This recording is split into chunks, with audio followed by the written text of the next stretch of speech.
पूर्व केंद्रीय मंत्री उपेंद्र कुशवाहा ने बड़ा दावा किया है। उन्होंने कहा है कि कांग्रेस और आरजेडी के कई विधायक एनडीए के संपर्क में हैं।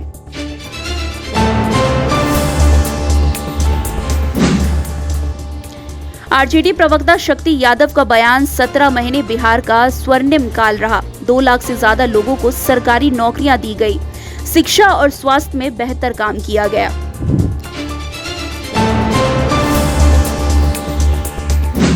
बिहार के उप मुख्यमंत्री विजय सिन्हा ने कृषि विभाग, लघु जल संसाधन विभाग और पथ निर्माण विभाग का कार्यभार संभाला।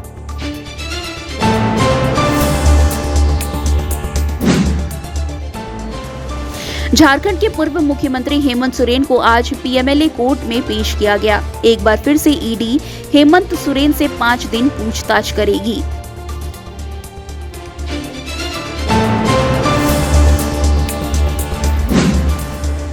प्रधानमंत्री नरेंद्र मोदी ने कहा कि कोरोना में दुनिया पर इतना बड़ा संकट आया। ऐसे संकट वाले समय में मैंने राज्य के मुख्यमंत्रियों के साथ 20 बैठकें की। एक बात विचार करके साथ लेकर सभी राज्यों के सहयोग से केंद्र और राज्य ने काम किया।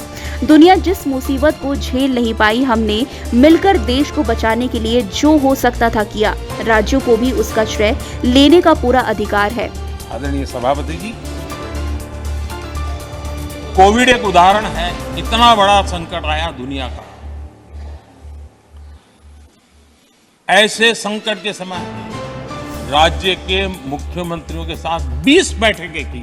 उस कालखंड में एक बात का विचार विमर्श करके साथ लेकर के, और सभी राज्यों का सहयोग, एक टीम बनकर के केंद्र और राज्य ने काम किया।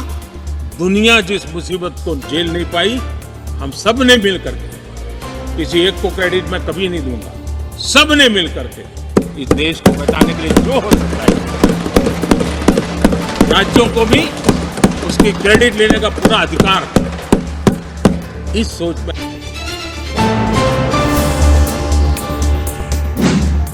दिल्ली में केंद्र सरकार के खिलाफ कर्नाटक कांग्रेस के विरोध प्रदर्शन पर केंद्रीय मंत्री और भाजपा सांसद गिरिराज सिंह ने कहा कि कर्नाटक की कांग्रेस सरकार झूठों की सरकार है। राहुल गांधी भारत जोड़ो न्याय यात्रा निकालते हैं, लेकिन कांग्रेस जो है वो भारत तोड़ो यात्रा कर रही है।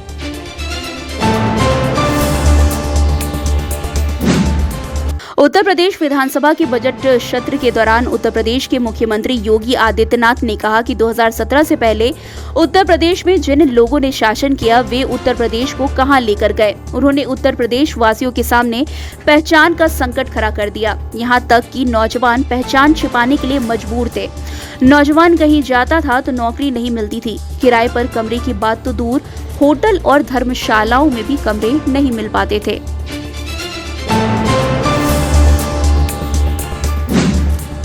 उत्तर प्रदेश विधानसभा बजट की कार्यवाही के दौरान अखिलेश यादव ने कहा कि आप कहते हैं कानून व्यवस्था पर शून्य सहिष्णुता, तो फिर महिलाओं पर सबसे ज्यादा अपराध क्यों हो रहे हैं? सबसे अधिक घटनाएं उन पर क्यों हो रहे हैं? अपराध में देश में सबसे ऊपर उत्तर प्रदेश क्यों है? फिर महिलाओं के ऊपर सबसे ज्यादा अपराध क्यों? सबसे ज्यादा घटनाएं उनके ऊपर क्यों? देश में सबसे ऊपर उत्तर प्रदेश क्यों? योगी, आप कहते हैं कि महिलाओं बहन बेटियों के साथ उनके राज में छेड़खानी, रेप नहीं होता। दुष्कर्मी अगले चौराहे पर मार गिराए जाते हैं। बीएचयू में एक बहन के साथ क्या हुआ, कोई आज के समय पे कल्पना नहीं कर सकता। एक बेटी और बहन के साथ क्या हुआ। जो लोग पकड़े गए हैं वो तीनों के तीनों भारतीय जनता पार्टी के आईटी सेल के मेंबर हैं। वो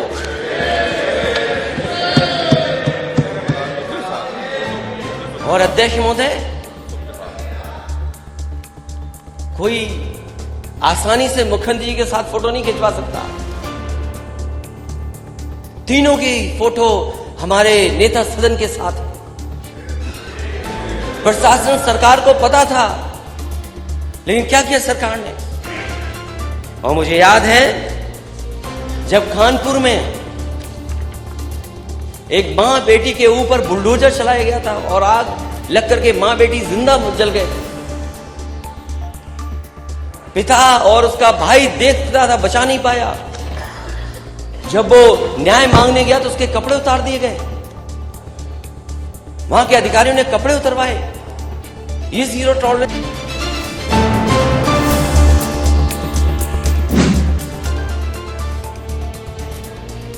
राष्ट्रपति द्रौपदी मुर्मू ने दिल्ली मेट्रो में अपनी यात्रा के दौरान स्कूली छात्रों से बातचीत की।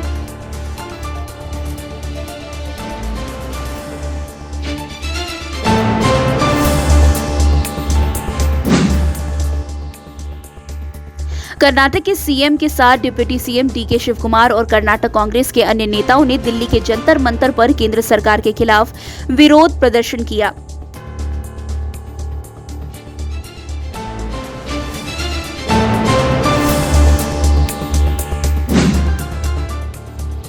दिल्ली के जंतर मंतर पर केंद्र सरकार के खिलाफ प्रदर्शन के दौरान कर्नाटक के सीएम ने कहा कि जहां तक टैक्स कलेक्शन की बात है तो कर्नाटक दूसरे नंबर पर है, महाराष्ट्र नंबर 1 पर है। दरअसल इस साल कर्नाटक टैक्स के रूप में 4.30 लाख करोड़ रुपए से ज्यादा का योगदान दे रहा है। अगर हम टैक्स के रूप में 100 रुपए इकट्ठा करते हैं और इसे भारत सरकार को देते हैं तो हमें केवल 12 से 13 रुपए ही वापस मिल रहे हैं।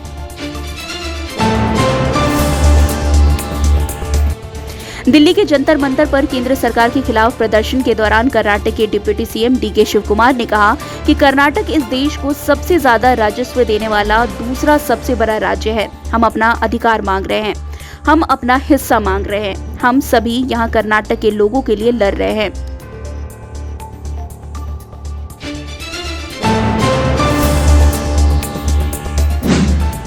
सांसद सुप्रिया सुले ने कहा कि चुनाव आयोग को हम आज जवाब दे देंगे।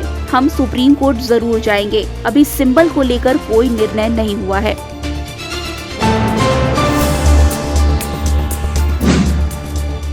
सपा महासचिव शिवपाल यादव ने कहा कि बीजेपी के लोग भ्रमित कर रहे हैं। हम जयंत चौधरी को जानते हैं, वो इंडिया गठबंधन के साथ मिलकर ही चुनाव लड़ेंगे और बीजेपी को हराएंगे।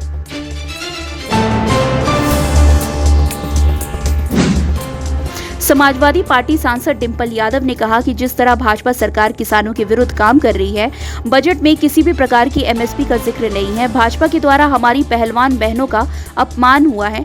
मैं नहीं मानती कि आरएलडी के नेता जयंत चौधरी इस तरह का कोई कदम उठाएंगे जिससे किसानों को नुकसान पहुंचे।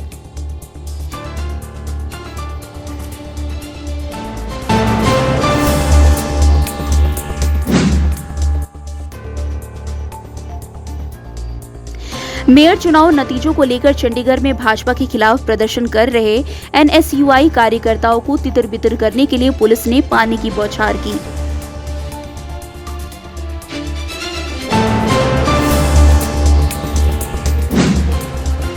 चुनाव आयोग द्वारा अजीत पवार गुट को एनसीपी के रूप में मान्यता देने और आधिकारिक प्रतीक आवंटित करने पर संजय राउत ने कहा कि पहले शिवसेना का चिन्ह चला गया, फिर एनसीपी चला गया। ये अब भारतीय चुनाव आयोग नहीं बल्कि ये मोदी शाह चुनाव आयोग बन गया है।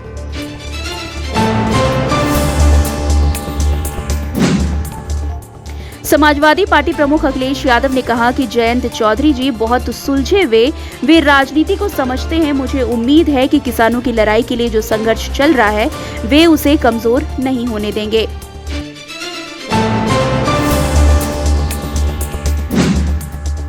दिल्ली में कर्नाटक कांग्रेस के विरोध प्रदर्शन पर कांग्रेस महासचिव जयराम रमेश ने कहा कि कर्नाटक के साथ जो भेदभाव हो रहा है, जो संसाधन कर्नाटक को मिलने चाहिए थे और जो पिछले बजट में वादे किए गए थे, वो सहायता कर्नाटक को नहीं मिली है। कर्नाटक सरकार और जनता के खिलाफ भेदभाव किया जा रहा है। पीएम मोदी आज तक बर्दाश्त नहीं कर पाए कि वो कर्नाटक में गए और कमल के फूल पर बटन दबाने का नारा लगाए थे, लेकिन जनता ने उन्हें मुंह तोड़ जवाब दिया और बीजेपी को हराया। ये बदले की राजनीति है।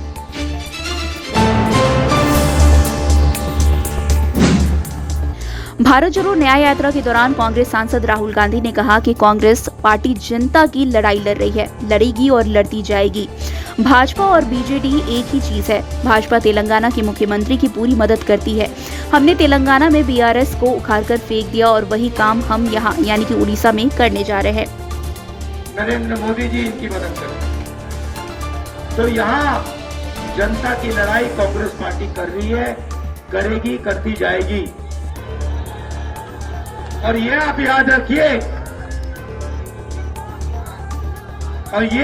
रखिए, कि बीजेपी और बीजेडी एक ही चीज है।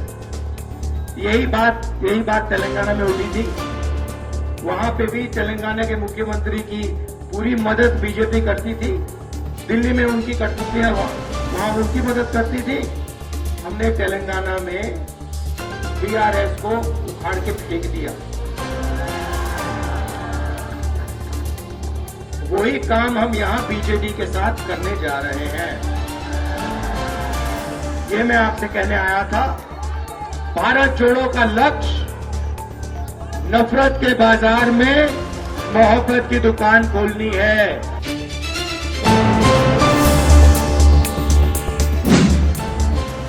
दिल्ली उत्पाद शुल्क नीति मामला। दिल्ली की राउज एवेन्यू कोर्ट ने ईडी की शिकायत पर संज्ञान लेते हुए दिल्ली के मुख्यमंत्री अरविंद केजरीवाल को 17 फरवरी 2024 के लिए समन जारी किया है। दिल्ली शराब नीति मामले में केंद्रीय जांच एजेंसी द्वारा जारी समन का पालन नहीं करने पर ईडी ने मुख्यमंत्री अरविंद केजरीवाल के खिलाफ अदालत का दरवाजा खटखटाया है।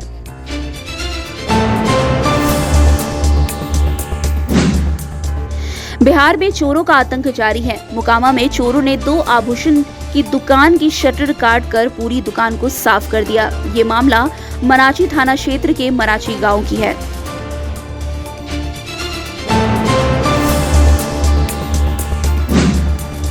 प्रधानमंत्री नरेंद्र मोदी और नीतीश कुमार की मुलाकात पर वन पर्यावरण मंत्री प्रेम कुमार ने कहा है कि बिहार में डबल इंजन की सरकार बनी है। इस मुलाकात से बिहार का ज्यादा विकास होगा।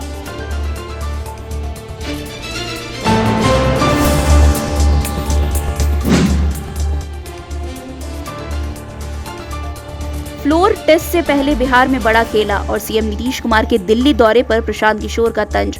कहा, असली खेला होगा जब बिहार की जनता खेला करने वाले लोगों को झाड़ू मारकर बाहर कर दे।